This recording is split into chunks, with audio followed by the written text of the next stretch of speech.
नमस्कार, मैं विशाल। एक बार फिर से आप सभी का स्वागत है। एक नाम की चर्चा हो रही है, वो है अरुणा उपाध्याय। अब क्यों चर्चा में? वार्ड की चुनाव तो बहुत लोगों ने जीता है, लेकिन ये खरगोन से असदुद्दीन ओवैसी की पार्टी से विजयी हुई है। अब इनको निशाना बनाया जा रहा है कि ये पावर हंग्री के एग्जाम्पल है। अब हिंदू हैं तो उन्हें बीजेपी से होना चाहिए था। अब AIMIM में क्यों गई?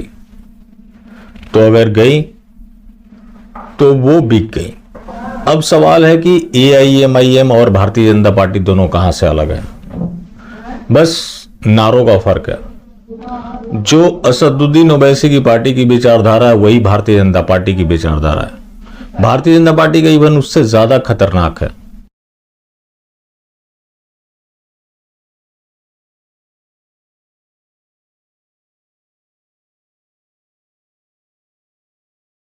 असदुद्दीन ओवैसी की पार्टी को भी कहीं सत्ता नहीं मिली। बीजेपी को जो आज सत्ता मिली, सारे काम मजहबी लोगों के लिए किए। 80% से ज्यादा स्कॉलरशिप दिया।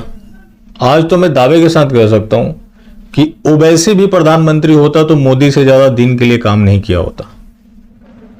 ये लोग करे तो ठीक, दूसरा कोई करे तो खराब। अब देखिए यहां पर मोदी जी क्या कर रहे हैं। नबी गिरे के घोड़े से करवट बदलने लगे तो कुंद। अल्लाह के बाद पूरे कुरान में एक शब्द बार बार आता है जो सेकंड हाईएस्ट मैं कह सकता हूं अल्लाह के बाद, वो आता है इल्म। 800 बार, किसी हमारे एक मित्र मुझे बता रहे थे, 800 बार कुरान में इल्म शब्द का उपयोग है। यानी अल्लाह के बाद सबसे ज्यादा अगर किसी बात की चर्चा है तो इल्म यानी शिक्षा की है। इसका तात्पर्य यह हुआ कि हमारे यहां ये जो बातें आज हम कर रहे हैं वो कोई नई नहीं है। हमें कहा गया है, अल्लाह ने मुझे काम दिया है, मैं करता रहूं। अल्लाह ताला ने मुझे काम दिया है, मैं करता रहूं। दूसरी तरफ ये हिंदू का धर्म नहीं मानते। सुप्रीम कोर्ट के जजमेंट के अनुसार हिंदू ये रिलीजन नहीं है, हिंदू ये वे ऑफ लाइफ है। आप रिलीजन में चले गए, हम सुप्रीम कोर्ट के जजमेंट के हिसाब से चलते हैं। सुप्रीम कोर्ट के जजमेंट के हिसाब से हिंदू ये वे ऑफ लाइफ है, और उसमें न बुद्ध को इतराज है न सिख को इतराज है। इतना ही नहीं, आज भी केरल में हमारे ईसाई संप्रदाय ऐसे हैं जो इसी प्रकार से जीवन जीते हैं। कि आप डिस्क्रिमिनेट करते हैं, हम नहीं करते हैं। मगर आपके मैनिफेस्टो में तो सिर्फ हिंदूज का रेफरेंस था। हम हिंदू रेफरेंस जो करते हैं वो सुप्रीम कोर्ट के जजमेंट के हिसाब से करते हैं, वे ऑफ लाइफ के, रिलीजन के हिसाब से नहीं करते। So the reference to Hindus in the manifesto, we don't believe, हम मानने को तैयार नहीं। हिंदू रिलीजन है, हम मानने को तैयार नहीं है। हिंदू के वे ऑफ, जो बुल्लों के खिलाफ है वो हिंदू है ही नहीं। मैं इस्लाम एक विचारधारा के खिलाफ नहीं हूं। तो you are not against Islam? Not at all. और कोई भी अगर कोई हिंदू इस्लाम के खिलाफ है तो वो हिंदू नहीं है, क्योंकि हिंदू ने ये सिखाया है सर्वधर्म बराबर है। नहीं मोदी, इनके पार्टी के सांसद है ब्रजभूषण शरण सिंह। वो ओवैसी को राम का वंशज बता रहे हैं कि वो क्षत्रिय है, उसको ये मनाएंगे। इनका मित्र भी है।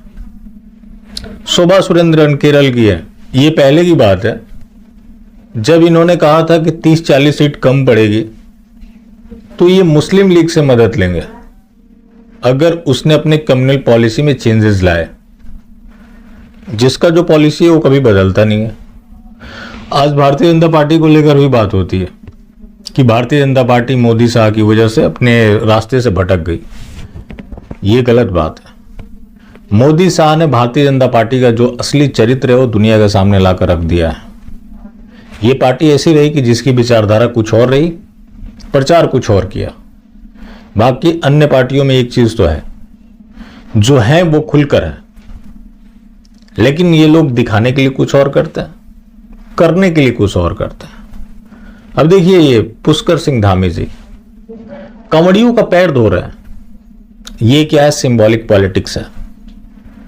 लेकिन वहीं यूसीसी लागू करना है तो ये लोगों को समझाना चाहते हैं। किसको समझाना चाहते हैं?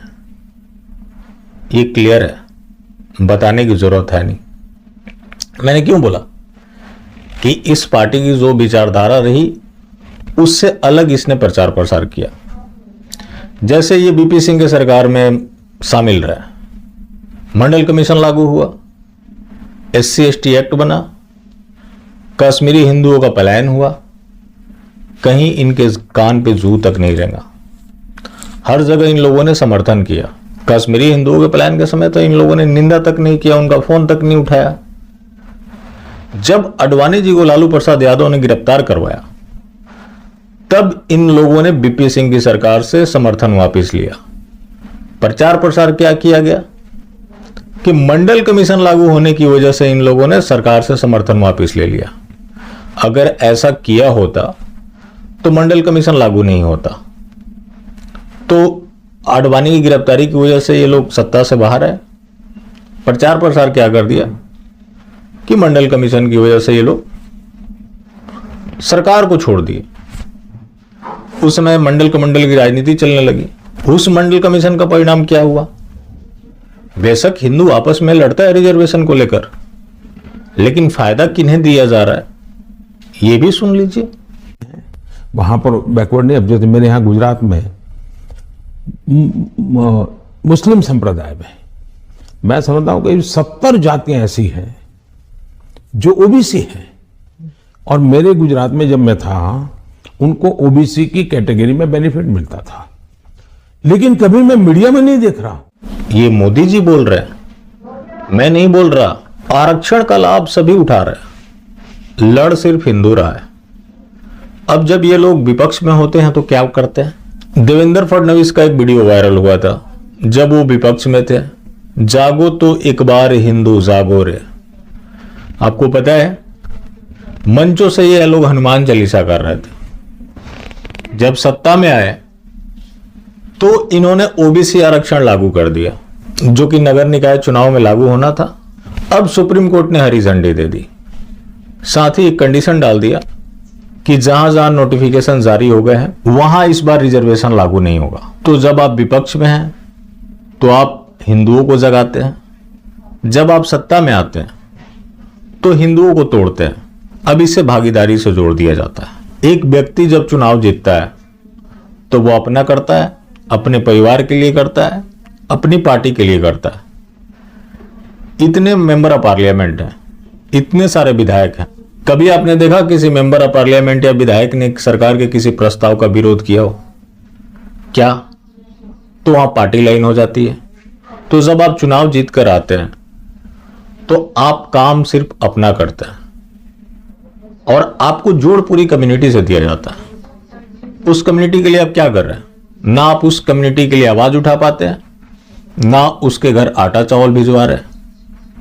तो फिर किस तरह की ये भागीदारी? रही बात आपको रिजर्वेशन लागू करना है, ओबीसी की राजनीति करनी है, जिसकी भी मर्जी राजनीति करनी है, तो ये आपका स्टैंड विपक्ष में भी होना चाहिए। लेकिन जब आप विपक्ष में होंगे तो वहां आप हिंदुत्व की बात करेंगे, सत्ता में आएंगे तो लोगों को आप तोड़ेंगे। तो इससे तो स्पष्ट हो जाता है कि आपके लिए हिंदुत्व एक पॉलिटिकल टूल है जिससे आप सत्ता की प्राप्ति करते हैं। जब आप सत्ता में आते हैं तो हिंदुओं के विरुद्ध काम करते हैं। किसी भी तरह का रिजर्वेशन लागू होने से अब हिंदुओं को ज्यादा खुश होने की जरूरत नहीं है। पहले बहुत सारा डिवीजन किया जा चुका है, अब उस आरक्षण का इस्तेमाल तृप्तिकरण के लिए किया जा रहा है, लेकिन धड़ल्ले से चल रहा है। जब ये लोग सत्ता में रहेंगे तो ये लोग इस तरह का हथकंडा अपनाते हैं, इस तरह का काम करते हैं, लेकिन विपक्ष में ये लोग बड़े वाले हिंदूवादी हैं। रही बात पॉलिटिक्स की, तो पॉलिटिक्स एक व्यवसाय है, कोई धर्म नहीं है।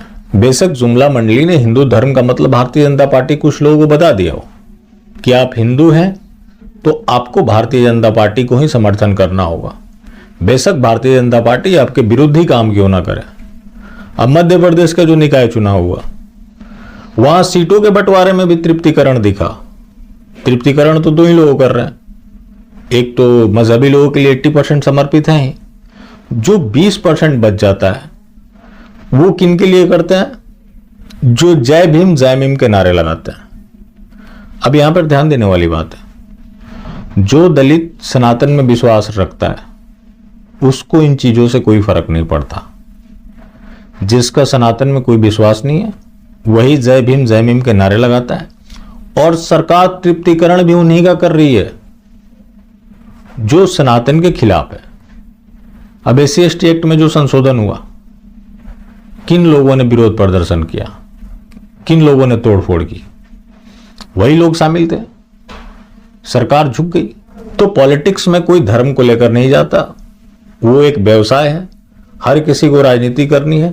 और आज जब सारी पॉलिटिकल पार्टी एक जैसी है तो कोई कहीं भी जा सकता है। बाकी हिंदुओं के लिए जो भारतीय जनता पार्टी एक महत्वपूर्ण काम करती है वो आप यहां आसानी से देख सकते हैं। बाकी जिंदा रहें तो फिर मिलेंगे, और मिलते रहेंगे तो जिंदा रहेंगे। मिलना जुलना जाहिर रखें, लेकिन हाँ, मास्टर स्ट्रोक वादी बिल्कुल भी ना हो।